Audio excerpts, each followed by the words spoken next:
Bienvenue dans la pause fitness, le podcast sur la musculation, la nutrition et le style de vie. Je vous propose un nouvel épisode tous les mardis à 8h tapantes. Vous pouvez le retrouver sur toutes les bonnes plateformes de podcast. À ce propos, vous pouvez également me laisser une évaluation, c'est ce qui m'aide le plus, directement sur la plateforme de podcast de votre choix. Vous avez également tous les jeudis à 18h sur ma chaîne YouTube Fitness Smith, une vidéo où je réponds à vos questions, ce qui peut vous permettre de mettre un visage sur la voix. Pour ceux qui sont passionnés comme moi, qui aiment bien aller plus loin que les petites recommandations qu'on voit à droite à gauche, je sors tous les dimanches à 10h du matin sur mon site www.fitnesssmith.fr un cours vidéo ou une enquête sur un sujet qui me passionne, que ce soit les hormones, que ce soit l'entraînement, la diététique, le sommeil, peu importe, ce sont toujours des sujets poussés avec un document plus une vidéo pour justement avancer petit à petit chaque semaine. Donc ça, c'est tous les dimanches à 10h sur mon site www.fitnesssmith.fr. Pour ceux qui veulent avoir des programmes ou de la documentation numérique, que ce soit un programme masse, un programme sèche, un programme énergie, j'ai plein de rubriques sur mon site, donc vous pouvez voir le lien directement dans le podcast à la rubrique boutique. Donc c'est tous mes programmes et vous avez justement accès à tout ce que je propose au format numérique. Assez parlé, place au podcast. Et salut à tous, nouvel épisode aujourd'hui. Donc aujourd'hui, on va parler d'aliments ultra transformés, d'anxiété liée aux montres connectées, du ralentissement, du vieillissement, donc de vieillir moins vite, en tout cas de mourir jeune. C'est sans jeu de mots à la con, hein, mais c'est vrai que l'objectif aujourd'hui, c'est de mourir tout en étant jeune. Alors pas jeune dans l'âge, mais jeune dans l'apparence, quoi, en gros, et dans le ressenti. Bref. Alors, j'ai publié ce week-end un contenu sur le low carb. Donc, low carb, pauvre en glucides. Est-ce que c'est une révolution, une arnaque? Bon, voilà, aujourd'hui, il y a de tout, puisque d'un côté, on a l'extrême carnivore où il n'y a plus du tout de glucides et tout, hormis dans certains cas de figure quelques fruits rouges. Et à l'autre spectre, on va avoir les véganes ou les végétariens qui vont, quant à eux, consommer finalement pas mal de glucides puisque pour obtenir leurs protéines, ils vont être souvent obligés de consommer des légumineuses, des céréales, enfin un gros mix. D'ailleurs, ils ont beaucoup de problèmes à sécher quand ils veulent être très secs. Alors à mincir, ils peuvent y arriver, mais à sécher, c'est plus compliqué. Et donc voilà, donc on a ces deux opposés, un petit peu comme en politique, hein. Et bon, ça se chamaille sur les réseaux, sur internet, sur les forums et tout.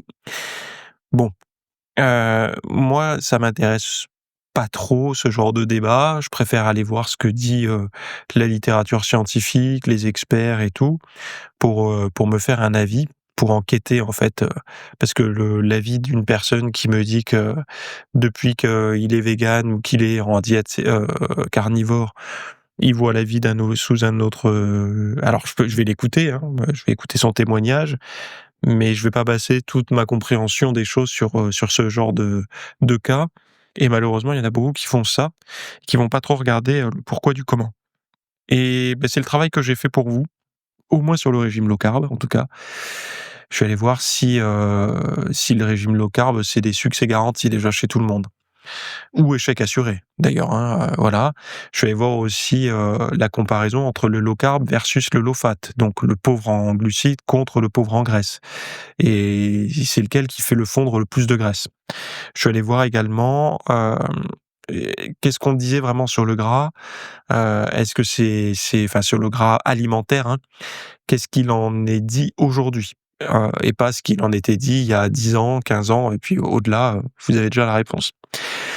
On a aussi discuté du lien entre le microbiote et la perte de poids.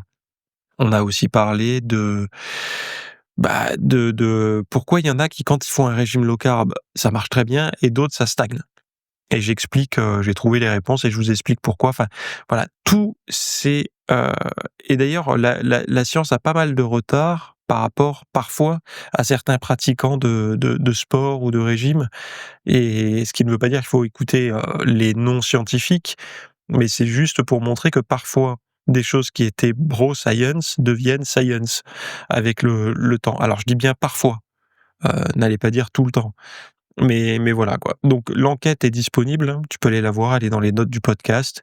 Ça s'appelle Low Carb Révolution ou arnaque, ce que dit la science et tu as le lien pour y accéder directement. Voilà. Bon, au niveau du podcast, le premier sujet, c'est sur les aliments ultra transformés. Est-ce que ça a un risque réel pour la santé? Alors pourquoi je veux parler de ça? Parce que on a toute une grosse un énorme, un raz-de-marée, un tsunami d'influenceurs, sur les réseaux sociaux qui veulent réhabiliter à tout prix les produits ultra transformés. Pour eux, ils partent du principe que c'est pas démontré, que si ça rentre dans le cadre d'une alimentation équilibrée et tout, ce sont des aliments comme les autres qu'on peut consommer et tout. Bon, en fait, ils sont souvent assez jeunes, heu, ou alors, enfin assez jeunes, moins de 30 ans quoi, ou bien, ils ont, pas vraiment d'intérêt à ce que vous arrêtiez d'en manger. Parce que, une partie de leur communauté est basée sur le fait de justement se faire plaisir, de manger ce qu'on veut et tout ça, quoi. Ce qui est la grosse tendance du moment et ce qui a tendance alors je sais qu'il y a beaucoup de diététiciens et diététiciennes, nutritionnistes et tout ça qui m'écoutent. Je vous entends et je vous comprends. Aujourd'hui, vous avez peur de dire certaines vérités également sur votre compte Instagram, parce que vous avez peur de ces gens-là. Vous avez peur qu'ils se servent de vos posts et tout pour dire: «Attention, lui, il est dangereux, il veut vous frustrer, il veut vous créer des troubles de comportement alimentaire et tout». En fait, il y a une grosse oppression de ces personnes-là. Or, enfin, ne vous laissez pas avoir. Pensez toujours santé de votre patient, santé des gens qui viennent vous voir, pas, «Est-ce que je vais être bien vu par ces gens-là ou pas?» parce que ça, on s'en fout, en fait. C'est enfin, voilà, quoi. Alors moi, je m'en tape, je suis pas vraiment sur les réseaux sociaux. Je publie de temps en temps des trucs, mais je m'en fous, en fait, je me casse, assez facilement. Mais je peux comprendre que ceux pour qui c'est le business d'être sur les réseaux sociaux, qui récoltent beaucoup de clients grâce à ça, je pense aux diététiciens, nutritionnistes et tout, enfin, hommes, femmes, hein, voilà. Et bien, ils ont peur et je l'ai entendu, hein. C'est pas genre, je spécule, c'est ils me l'ont dit. C'est pas qu'ils me l'ont dit, c'est que je l'ai lu de mes yeux, dans une conversation, privée. Donc voilà. Et par rapport à ça, donc, les aliments ultra transformés, est-ce que c'est bon, pas bon? Parce que bon, finalement, est-ce que ce débat, il a lieu d'être ou pas? Donc l'ANSES a analysé l'impact des aliments ultra transformés sur la santé et les résultats sont préoccupants. Ces produits, souvent riches en additifs, graisses, sucres et sel, sont pointés du doigt pour leur rôle dans plusieurs maladies chroniques. Donc d'après les études examinées, une consommation élevée d'aliments ultra transformés, donc c'est ce qu'on appelle les AUT, aliments ultra transformés, est associée donc cette consommation d'aliments ultra transformés est associée à un risque accru de surpoids, obésité, diabète de type 2, maladies cardiovasculaires et cancer. En particulier, les consommateurs réguliers voient leur risque de mortalité augmenter. Toutefois, l'ANSES souligne que le poids des preuves reste faible et que les recherches complémentaires sont nécessaires.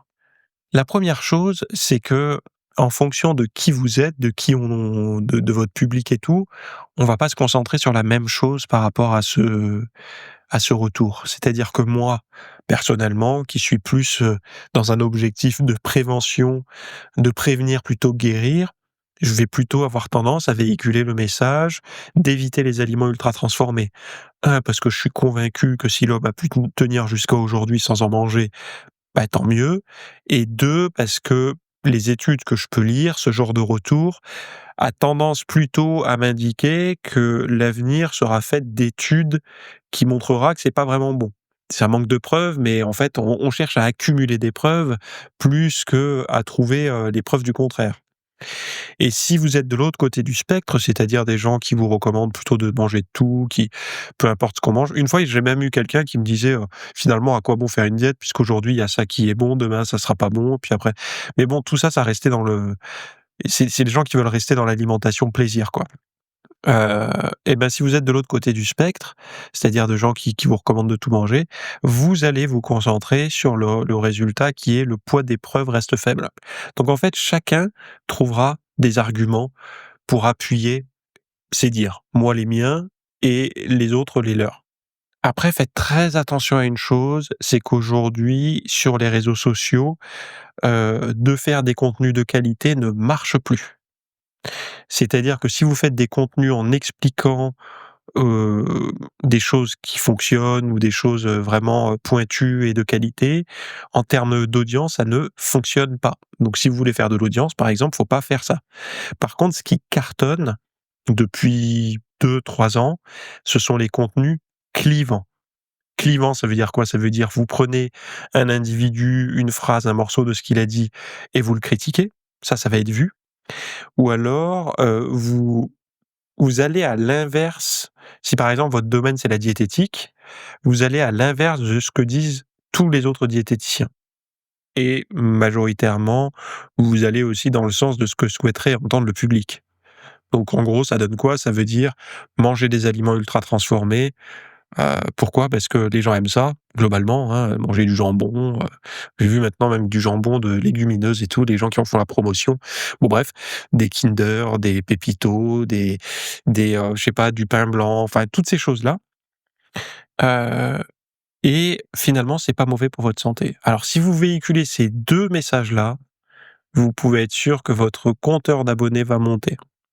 Mais bon après, il faut aimer, ne pas aimer ce qu'on voit dans le miroir le matin ou en être convaincu. Il y en a, je pense, qui en sont vraiment convaincus. Bon, voilà. Après, moi, j'ai un parti pris puisque, je suis plutôt pour, l'alimentation non transformée, en tout cas non transformée, majoritairement, quoi et qu'elle le soit, les jours de fête, quand on reçoit des amis le week-end ou quoi, mais le reste du temps de manger vraiment des aliments, non transformés. Ça veut dire quoi? Des fruits, des légumes, de la viande, du poisson, des œufs, de la patate douce, enfin bon voilà, vous avez compris quoi. Sans tomber dans l'absurdité, du paléo ou du carnivore ou du enfin voilà, de vraiment, d'essayer de mettre les gens dans des cases. Juste de manger comme un être humain, c'est tout. Un humain est fait pour manger une certaine alimentation et celle qu'il a créée ensuite, est-ce qu'elle est faite pour lui? Je sais pas. Moi je pense pas, mais après, visiblement, l'ANSES a plutôt tendance à dire que non. Donc un problème majeur est l'absence de définition réglementaire claire de ces aliments. Donc ils disent que la classification NOVA, utilisée en recherche, classait les aliments en fonction de leur transformation, mais manque de précision et peut induire des biais. Par exemple, les effets néfastes des aliments ultra transformés pourraient être liés non seulement aux ingrédients ajoutés, mais aussi aux modifications de la structure des aliments, influençant l'absorption et la satiété. Donc là, il parle clairement de la matrice. Donc la matrice ou ça veut dire quoi la matrice? Ça veut dire en fait de manger l'aliment comme il nous est présenté en gros dans la nature, quoi. De pas manger, finalement presque de ne pas manger une soupe, mais de manger le légume, quoi.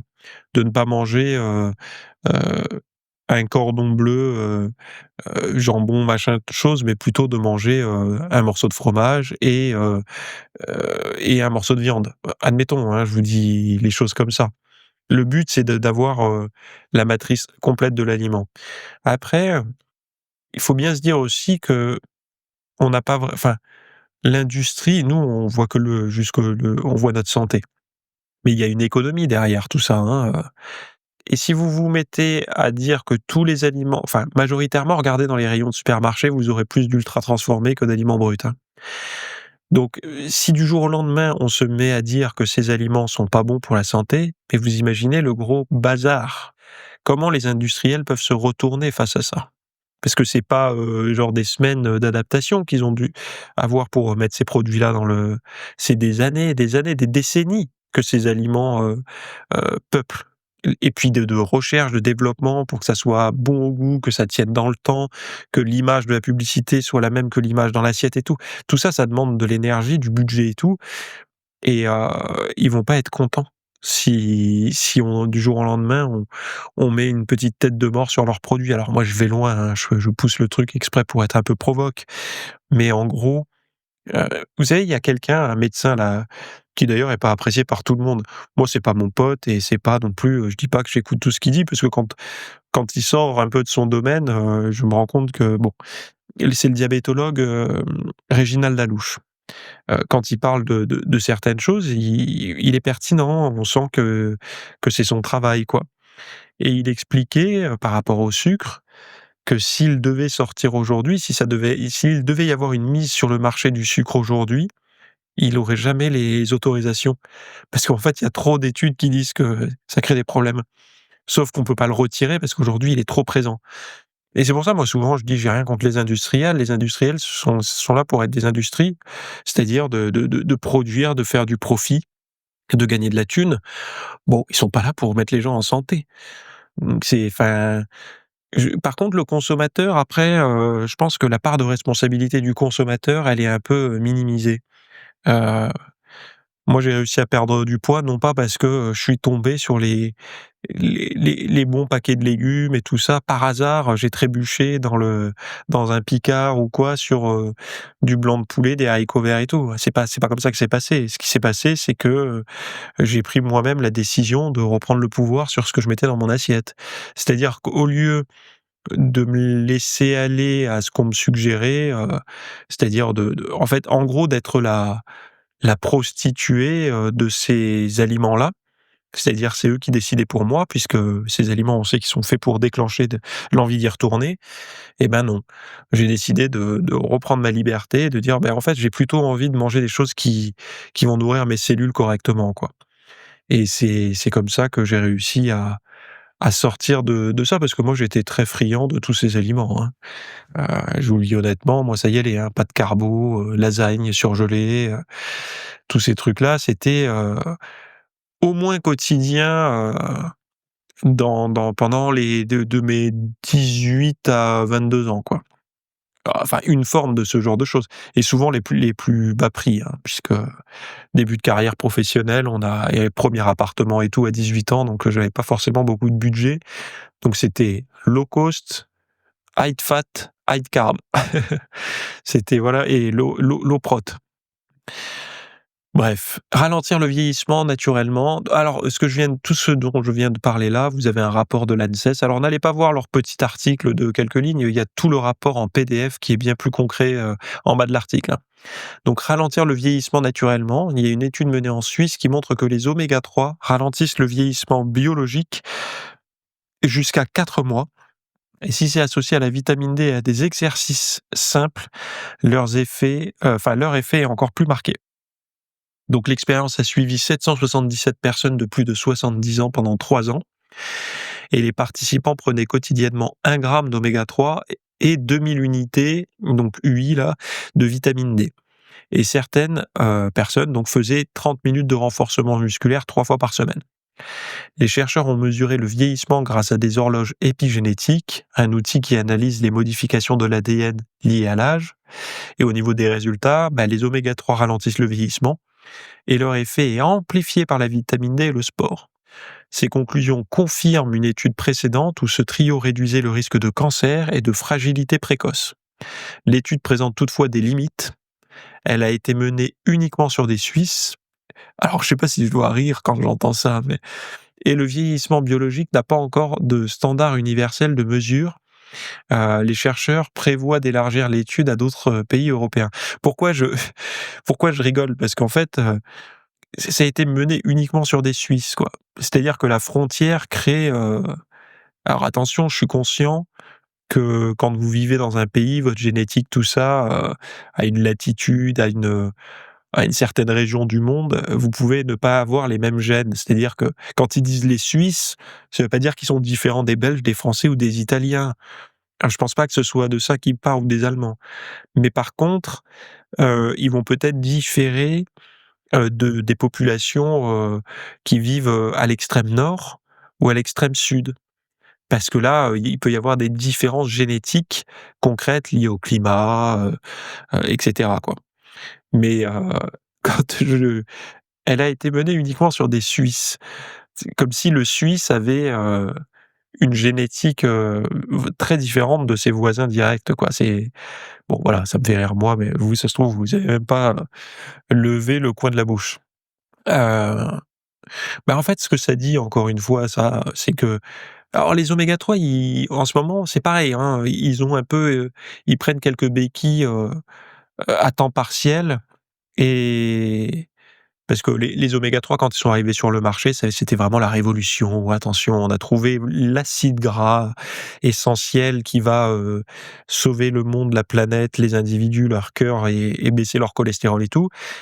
Puis après, il y en a qui ont mis un peu des graviers dans l'engrenage, qui ont dit: «Attention quand même, ça peut avoir des effets négatifs, machin».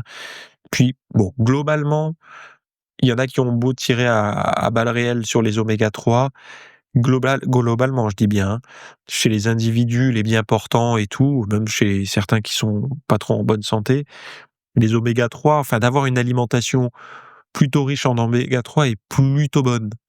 À l'inverse, moi ce que je vois là, c'est que ces histoires de vieillissement, donc ralentir le vieillissement, d'avoir de la vitamine D, donc de s'exposer à la lumière du soleil ou d'avoir une alimentation, riche en vitamines, enfin, et je vais dire parce que ou ça veut rien dire, hein. Si vous pensez faire autant de vitamine D avec, la diète qu'avec l'exposition au soleil, Heu, faut s'accrocher, surtout en ce moment où on est en plein dans l'hiver de la vitamine D. C'est-à-dire que même si vous vous exposez, si vous habitez en France, hein, et que vous vous exposez au soleil, vous avez peu de chances de faire de la vitamine D parce que les rayonnements sont pas suffisants, pour la synthétiser, donc on est en plein hiver. C'est-à-dire que là, en fait, on vit sur les stocks ou sur la complémentation, hein, ça dépend en fonction des individus. Donc les stocks, ça veut dire quoi? Les stocks qui ont été faits, durant l'été, et début de l'automne, quoi, à condition de s'être exposé. Mais bon, en gros, on voit que mode de vie, on va au soleil, on fait du sport, on pêche du poisson, quoi. Donc j'aime bien le lien avec le sujet précédent qui est de observons ce qui a fonctionné par le passé pour qu'on soit capable aujourd'hui de parler et de s'écouter, enfin d'être là pour faire ce qu'on est en train de faire aujourd'hui. C'est que notre passé, donc nos ancêtres, hein, ils ont survécu avec, en gros, une exposition au soleil, avec de l'activité physique pour aller chercher à manger, pour construire un abri, pour défendre, leur, territoire et en allant chasser, pêcher et puis alors la pêche, on pense la pêche pour les poissons gras, les oméga 3 et tout, mais il faut vous dire une chose, c'est que la bestiole qu'on chassait aussi, donc les bestioles terrestres et pas marines, heu avait aussi une teneur en oméga 3 beaucoup plus élevée qu'aujourd'hui puisque ce qu'elle mangeait n'était pas, enrichi en oméga 6. Donc c'était pas des céréales et tout, c'était, des plantes et tout et donc du coup la synthèse d'oméga 3, enfin la présence d'oméga 3 dans leurs lipides, dans leurs organes et dans leurs tissus était plus haute, quoi. Donc on en revient, c'est pour ça que j'ai récupéré ça parce que en fait, si on veut vieillir alors il y en a qui vont dire: «Oui, mais avant on mourait jeune». Mais en fait, avant, on c'est pas que si on avait eu la médecine d'aujourd'hui dans le passé, je suis curieux de voir, parce qu'avant, en fait, une infection d'une carie, tu passais et ça n'a rien à voir avec, la teneur en oméga 3 et tout. C'est voilà, tu as une carie, une infection, en fait, un truc bénin ou une appendicite, tu passes. Avant, tu passais. Aujourd'hui, la médecine fait que ces genres de choses, on a du mal à s'imaginer qu'on puisse y passer. Tu vois, un mauvais truc, qui nécessite des antibiotiques aujourd'hui, avant tu les avais pas, tu passes, en fait, hein, donc forcément ça réduit l'espérance de vie dans les statistiques et on se dit: «Avant, ils vivaient pas vieux». Mais c'est la médecine surtout qui a permis de vivre vieux. La médecine de limiter les mortalités infantiles. Déjà, c'est ça, hein, l'espérance de vie quand elle est calculée, faut si vous enlevez, beaucoup de morts infantiles, d'un coup vous remontez. Mais, globalement, ceux qui traversent les années les plus difficiles arrivent à parce que vous voyez bien un gosse, c'est tout le temps vacciné, c'est tout le temps il y a des visites et tout parce qu'il est, comment il est protégé, on veille sur lui. Avant, c'était un peu, voilà, on veillait sur lui physiquement, mais il y avait pas de médecine, quoi. Donc forcément, et puis il est mort en couche, tout ça. Bon bref, heu, il faut pas confondre. Avant, on mourait jeune parce que, on chassait ou on se faisait chasser, on se battait ou, une petite infection, qu'aujourd'hui on traite facilement, nous pouvait nous emporter avec, l'alimentation d'avant nous tuer. Ça, c'est des parallèles, je pense qu'aujourd'hui, l'alimentation d'aujourd'hui est largement suffisante et enfin, on en a trop en fait, regardez, on n'est jamais dans le besoin et je sais pas si ce stress alimentaire, quand je dis ce stress alimentaire, c'est-à-dire la peur de, comment dire? La peur de manquer de nourriture. Alors attention, il y en a qui vont crier là. Est-ce que la peur de manquer de nourriture n'est pas quelque chose de bon? Pour je veux dire pour le comportement, hein. Alors, comme je disais, il y en a qui crient, mais Je veux pas revenir en arrière, aux famines, aux pénuries et tout, parce que souvent les gens se disent: «Oui, ben, on va te renvoyer à la guerre ou on va te renvoyer». On n'est pas obligé d'associer forcément, une crise, des pillages, la guerre et tout à ça. Je parle juste d'isoler le fait d'avoir en gros, d'avoir faim, mais faim, réellement quoi, pas, une gourmandise. Moi personnellement, j'ai remarqué une chose qui s'est vérifiée, chez beaucoup d'autres personnes d'ailleurs, quand j'en ai discuté autour de moi ou qu'on m'a fait des retours, c'est que je ne suis jamais autant productif et énergique, psychologiquement, mentalement, que quand je serre la vis pour faire apparaître un peu plus mes abdos. Dès que je vais suivre une diète comme ça, tout de suite je suis plus alerte. La théorie derrière ça, c'est que lorsque vous mangez moins, que vous avez plus faim, la vraie faim je parle, vous avez en fait votre, vos instincts qui sont en éveil pour manger, pour, récupérer de la nourriture, vos instincts de base. Sauf que vu que le frigo est plein et que les placards sont pleins, vous ressentez pas le besoin de prendre votre arc et vos flèches et de vous barrer en forêt pour chasser. Et donc cette énergie-là, cet éveil, on peut le redistribuer, on peut le réutiliser. Et moi, c'est vrai que, heu, quand par exemple je travaille sur un sujet, un projet un petit peu demandant, si je serre la vis, donc si j'ai un peu plus faim, je sens que je travaille beaucoup mieux. Et bon, ça se vérifie encore une fois, en fait, c'est une redirection, certainement d'une partie de l'adrénaline et du cortisol pour des tâches comme ça. Et le cortisol n'est pas toujours négatif, hein, contrairement à ce qu'on pourrait penser. Il l'est que quand il est permanent et quand il est chroniquement, présent, en fait. Mais, après de temps en temps, heureusement qu'il est là, sinon on aurait de gros problèmes pour résister à des événements stressants. Et donc voilà, enfin bon, bah, d'ailleurs si ça vous intéresse, je vous mets le lien là de mon régime de perte de poids dans les notes de l'épisode. Mais c'est vrai que un des effets secondaires, c'est la hausse de l'éveil et de la concentration, durant la journée quoi, de ce genre d'approche alimentaire. Donc votre montre de fitness vous contrôle-t-elle trop? Je sais pas si vous avez une montre, moi j'en ai une donc, je vous en ai déjà parlé. Moi j'ai une Garmin Instinct, 2S, qui me plaît bien. Alors j'ai pas de partenariat commercial ou quoi que ce soit avec. D'ailleurs, ils pourraient me la rembourser avec toutes les fois où j'en ai parlé. Mais bon bref, s'il y a quelqu'un de chez Garmin qui m'écoute, faites passer le message, j'ai fait une bonne pub, indirecte sur votre produit, quoi. Donc les montres, et bracelets fitness sont devenus des alliés du bien-être, mais un Américain sur 5 en porte un. Alors du coup là, peut-être qu'ils s'ils écoutent le podcast, ils vont peuvent pas me la rembourser. Et pour certains, l'obsession des chiffres prend le dessus. Donc des montres, connectées, quoi. Donc si vous vous sentez anxieux, sans votre montre ou si vous bougez uniquement pour fermer les anneaux, donc ça c'est les anneaux, je crois que c'est sur l'Apple Watch, votre relation avec votre tracker, donc votre montre, pourrait être toxique. Donc les signes d'un usage excessif sont clairs: ignorer son ressenti physique au profit des données, paniquer si l'appareil n'est pas porté, ou adapter son alimentation aux calories brûlées affichées. Certains utilisateurs témoignent d'une véritable dépendance. Un journaliste raconte qu'il vérifiait compulsivement son taux d'oxygène et son rythme cardiaque, convaincu de problèmes de santé imaginaires. Pourtant, alors, bah, non, convaincu de problèmes de santé, mais pas imaginaires. C'est bizarre de dire ça. Pourtant, ces outils peuvent rester bénéfiques s'ils sont utilisés intelligemment. L'astuce, se poser la question: pourquoi est-ce si important pour moi? Des experts recommandent de faire du sport sans tracker pendant quelques jours pour voir si l'anxiété s'installe. Donc ils disent: «Le fitness doit être un plaisir, pas une prison numérique». Bah, en fait, donc ça c'est sur le magazine Fortune que vous verrez ça. Hem, je suis assez d'accord et d'ailleurs il y a certaines personnes qui m'ont dit: «Moi, volontairement, je n'achète pas de montre connectée parce que, je me connais, sinon je vais être complètement, absorbé, par rapport à ça, je vais avoir des sou». Alors là, ces gens-là, là, faut essayer faut pousser quoi. Faut comprendre pourquoi. Faut en parler à un psy. Faut essayer de comprendre pourquoi cet objet peut prendre le contrôle de vos émotions et tout ça. Et d'ailleurs, alors je vous rassure, c'est valable pour tout le monde. Tout le monde est légèrement orienté émotionnellement, mais il y en a certains qui vont prendre au sérieux, qui vont se raisonner et d'autres non. L'exemple, typique, c'est, par exemple, vous vous levez le matin, plutôt en bonne forme. et puis votre montre vous dit: «Sommeil agité, 70, un score de 70 sur 100, de qualité de sommeil». Et là, vous vous dites: «Mince, j'ai pas» parce que, quand on est sportif, on vise au moins, entre 80 et 100 quoi.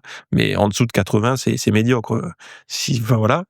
Et donc du coup, on va se dire ça va avoir un effet nocebo, donc l'inverse du placebo, donc au lieu d'avoir un effet positif lié à quelque chose qu'on voit ou qui est censé être inerte, et bien là, c'est l'effet inverse, donc ça va nous amener enfin plutôt nous mettre, avoir un effet négatif. C'est-à-dire que si on dit que tu es fatigué, que tu vas être fatigué, tu vas être fatigué. Donc c'est pas positif d'être fatigué, quoi.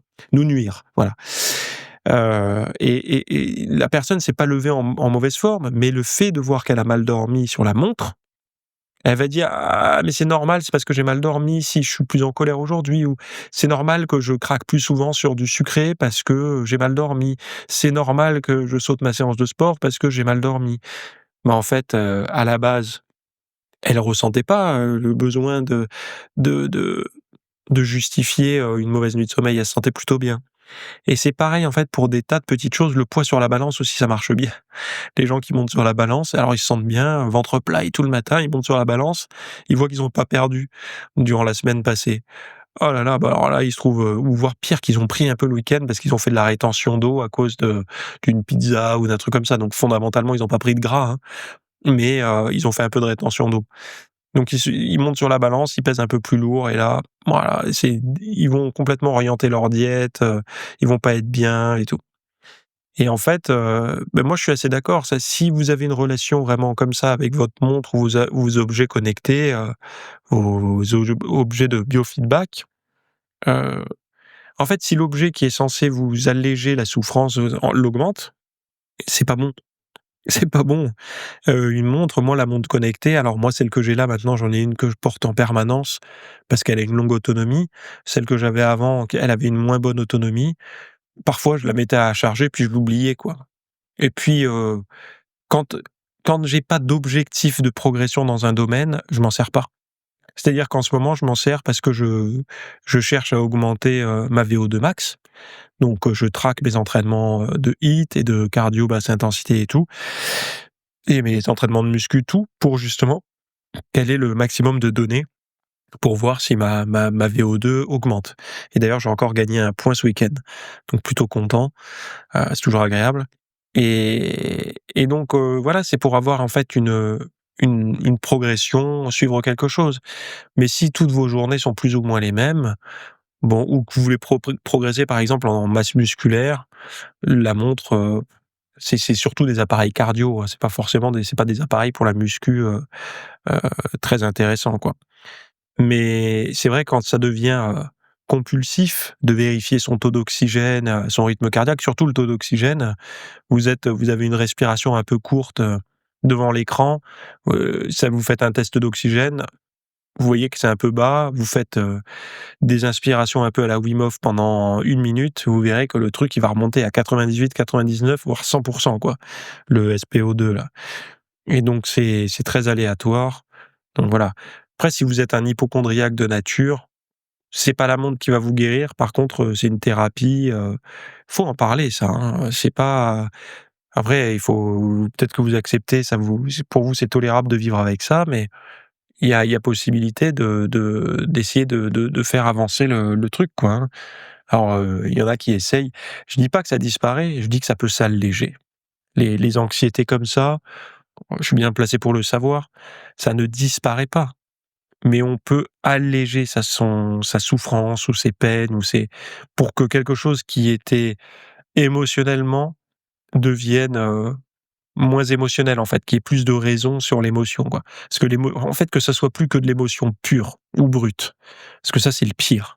L'émotion brute et pure, ben, en fait, elle déconnecte totalement la raison de, de l'équation. Et la clé, c'est d'essayer d'avoir, toujours des émotions, hein, parce qu'on peut pas tout contrôler, mais d'avoir toujours un petit ratio de raison par-dessus qui permet justement de dire: «Bon écoute, c'est pas la fin, c'est pas parce que, tu pas terminé tes anneaux aujourd'hui que tu que c'est la fin du monde, quoi, que ça y est, demain tu vas te réveiller gras, machin. C'est c'est voilà. Bah, après chacun est libre de voir, comme il veut, hein, mais c'est vrai que faut pas avoir un rapport si vous voyez que depuis que vous suivez ce truc-là parce que c'est pareil, mais il y a des gens qui le simple mot alors là, je fais un parallèle avec, par exemple, le mot régime. Si les gens, ils font pas de régime. S'ils sont pas au régime, il y a des fois, ils vont manger un truc qui leur plaît, le lendemain, ils vont faire attention, enfin voilà. Ils vont avoir une alimentation, standard, quoi. Mais ces gens-là, vous les mettez au régime, vous leur dites: «Là, tu es au régime, maintenant tu suis ça». Le simple fait de leur dire qu'ils sont au régime, en fait, ça rend ultra désirable tout ce qui n'est pas compatible avec leur régime.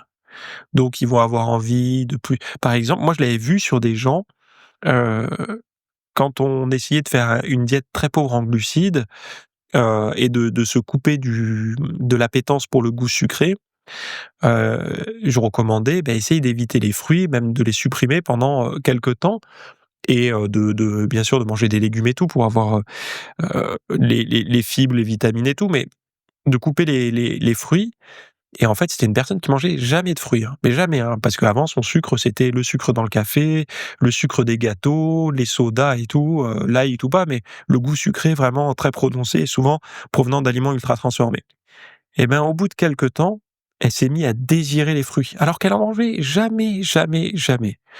Et là, il y en a plein qui sont en train de se dire: tu vois, tu crées des TCA, c'est pas bien». Faux, faux.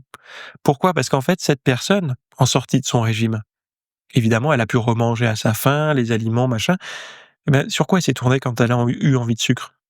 Mais sur des fruits et pas sur des saloperies de gâteaux et tout, puisqu'elle a rendu les fruits désirables. En fait, là, elle a recalibré son esprit comme avant. Comme avant, quand on était dans la nature, on tombait sur un fruit, c'était génial, quoi. C'était un œuf de Pâques, quoi, en gros. Ben c'était redevenu ça. Les fruits sont redevenus désirables. Là où les fruits, avant, ils étaient en compétition avec des poids lourds, des trucs trop sucrés. Des gâteaux, des barres chocolatées et tout. Et là, c'est comme de mettre un poids plume face à un poids lourd, sur un ring de boxe. Le fruit ne peut pas rivaliser avec ça. Il est pas assez sucré, il est pas assez appétant, il a pas de packaging attirant et tout. Or, vous privez-vous de sucre pendant quelque temps, vous allez voir comme le désir pour le fruit va devenir puissant. Et en fait, moi, c'est une méthode que j'utilise, hein, qui marche très bien. Quand on veut se déshabituer pour manger plus sainement, n'oubliez pas le régime, c'est pas quelque chose de toute une vie. Un régime, c'est un moment où on s'habitue à mieux manger, dans des faibles quantités parce qu'on a besoin de perdre du poids, mais on mange les bons aliments en faible quantité. Sorti du régime, on continue à manger les bons aliments, mais à sa faim, en quantité raisonnable pour maintenir son poids de forme. Mais il n'y a pas de solution, en mangeant, tous les jours de la daube et en étant en forme, en santé, avec un tour de si on a souffert de ça par le passé, hein, je parle pas de celui qui a un tour de taille tout mince et qui mange n'importe comment. J'aimerais pas avoir sa santé dans quelques années, mais il peut avoir le tour de taille mince en mangeant n'importe comment parce que, génétique, parce qu'il pense manger beaucoup, mais il a un appétit de moineau pour tout un tas de raisons. Mais bon, on peut se rééduquer par rapport au sucre et d'ailleurs, j'avais fait plein de sujets là-dessus parce que c'est quelque chose qui est très intéressant et qui est assez peu abordé d'ailleurs, en documentaire ou autre. Donc c'est pour ça que j'en avais parlé, quoi. Bref, alors oui, on revient sur le low carb, révolution ou arnaque.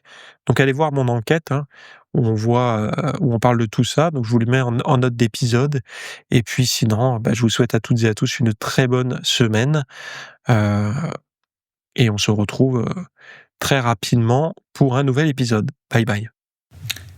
Merci d'avoir écouté cet épisode. Alors, avant de partir, j'avais juste quelque chose à vous partager. C'est vrai que vous avez peut-être des temps morts à meubler, que ce soit des temps de trajet dans les transports en commun, du cardio un petit peu long sur un tapis de course, ou alors tout simplement envie de remplacer les programmes que vous avez la soirée pour de l'apprentissage. Vous êtes peut-être adepte des émissions, des documentaires, des reportages, etc. Sauf que dans le monde de la musculation, de la nutrition, nutrition, du développement, d'un mode de vie sain, etc. C'est un peu maigre en contenu dans les médias grand public. Et donc, ce que je vous propose, moi, personnellement, c'est d'aller faire un tour dans la bibliothèque alors, c'est un Netflix version fitness privée qui vous coûtera moins cher qu'un lavage auto au rouleau par mois. Et là, vous avez vraiment tous les sujets. Alors, c'est plein de cours que je propose. Il y en a déjà plus de 300. Ce sont sur le sommeil, sur les hormones, sur la nutrition. Donc, ça peut être pourquoi on a faim, pourquoi on n'arrive pas à tenir un régime, comment faire, quelles sont les solutions, mais aussi d'anatomie pour l'entraînement, des programmes d'entraînement. Donc, tout ce qui est lié à la perte de graisse, si vous avez du gras sur le bas du ventre depuis des années, ou alors si vous avez du mal à prendre de la masse musculaire, tous ces sujets du plus connu, entre guillemets, du plus recherché au plus pointu, tous ces sujets sont largement abordés dans cet espace VIP. Donc, pour rappel, pour y accéder, vous avez un lien en description. Si vous ne le trouvez pas, vous allez sur www.fitnessmiss.fr et vous faites devenir membre. Vous trouverez sur le site. Et vous accédez à ce contenu caché que vous pourrez écouter partout. Voilà, je vous laisse ici. Très bonne fin de journée à tous.